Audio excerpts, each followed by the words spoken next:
Assalamualaikum warahmatullahi wabarakatuh. Apa khabar semua murid tahun 6 Iman? Ustaz harap semuanya dalam keadaan yang sihat walafiat.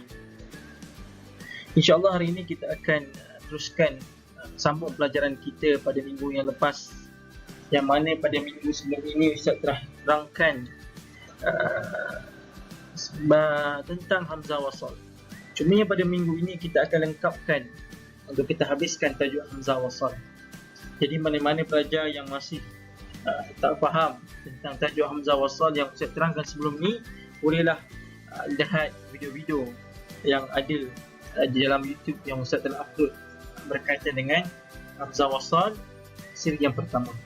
Jadi insyaAllah hari ini kita akan sambung pelajaran kita tentang Hamzah Wasal. Okey, pada minggu yang lepas Ustaz dah terangkan Hamzah Wasal yang nombor 1 dan nombor 2, iaitu memulakan Hamzah Wasal pada Alif Lam. Saya dah terangkan minggu lepas. Yang kedua, memulakan Hamzah Wasal berpandukan huruf ketiga. Kalau huruf ketiga itu berbaris dhamma, maka bacaan Hamzah Wasal pada awal dibaca secara fathah, dhamma ataupun kasrah. Saya dah terangkan. Jadi mana yang tak faham boleh rujuk balik video sebelumnya. Jadi hari ini Ustaz akan fokuskan pada satu bahagian, iaitu membariskan Hamzah Wasal tidak berpandukan huruf ketiga. Kebiasaannya ketika mana kita membaca dalam Al-Quran, ayat Al-Quran, maka Hamzah Wasal kita akan pandu pada huruf ketiga.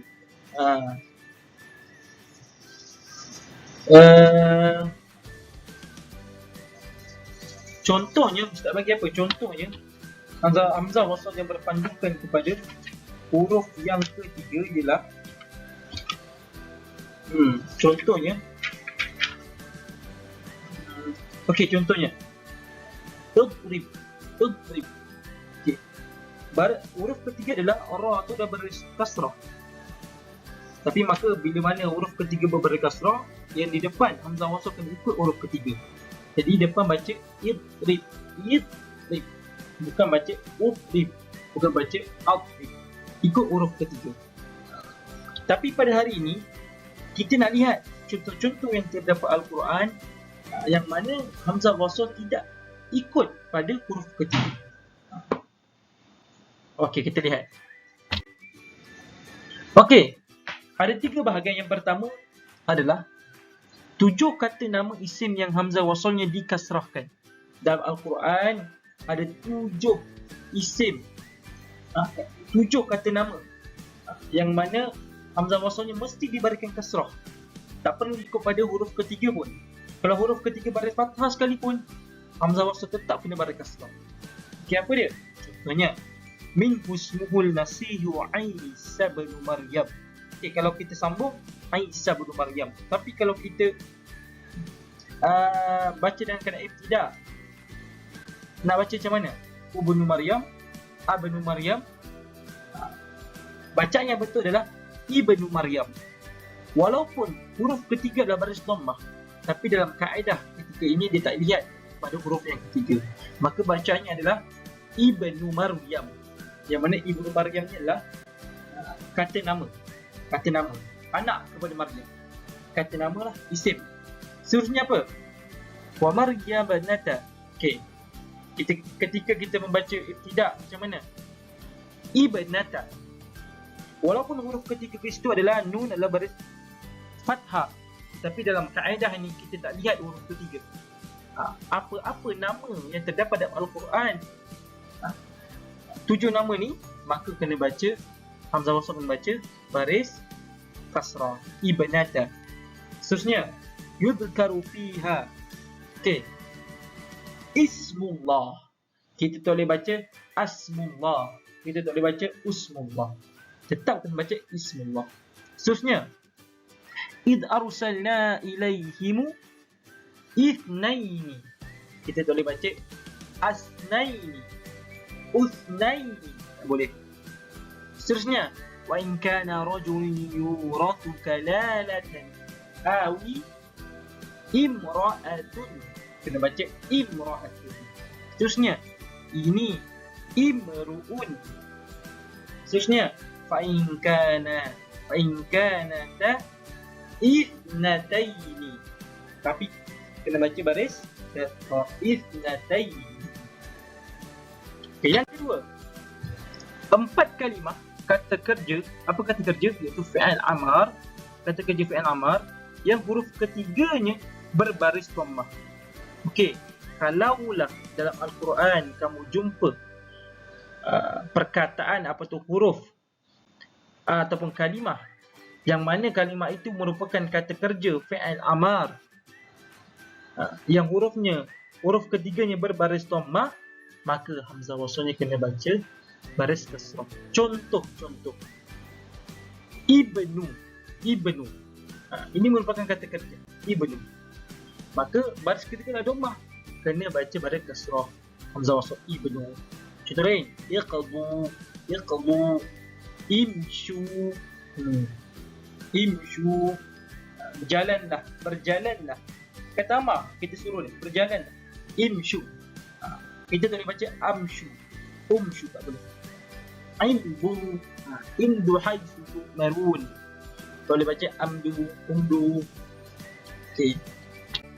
Seterusnya, menukar sebutan hamzah kepada sebutan huruf mad dan hamzah wasal dibaca dengan kadar 2 harakat. Okey, dalam situasi ini, asalnya kalau kita baca ayat tu secara bersambung, dibunyikan huruf hamzah. Tetapi ketika mana kita membaca ayat itu dengan ibtida', dengan kita memulakan pada kalimah tu, maka kita kena baca dengan kita menukarkan sebutan hamzah kepada sebutan mad, huruf mad. Apa dia huruf mad? Alif, waw, ya. Maka ketika ini kita perlu baca dengan sebutan huruf mad dan bukannya sebutan hamzah, tetapi dengan kadar 2 harakat. Contoh, ustaz kata contoh. Ituni bi kitabin. Ituni. Okey. Hamzah wasal hendaklah dikasrahkan dan hamzah kat situ hendaklah ditukar kepada sebutan huruf mad, iaitu ituni. Tak boleh kita baca ituni, tak boleh.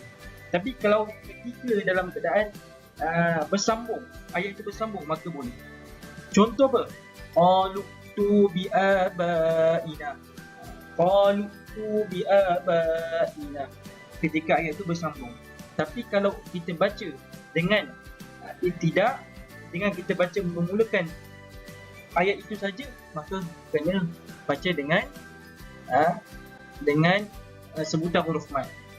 Contohnya, itu bi abaina. Kita start dengan itu bi abaina. Kalau kita start pada mula qalu tu, tapi kalau kita start pada itu, maka kena baca itu bi abaina. Seterusnya, yaqulu dhanni.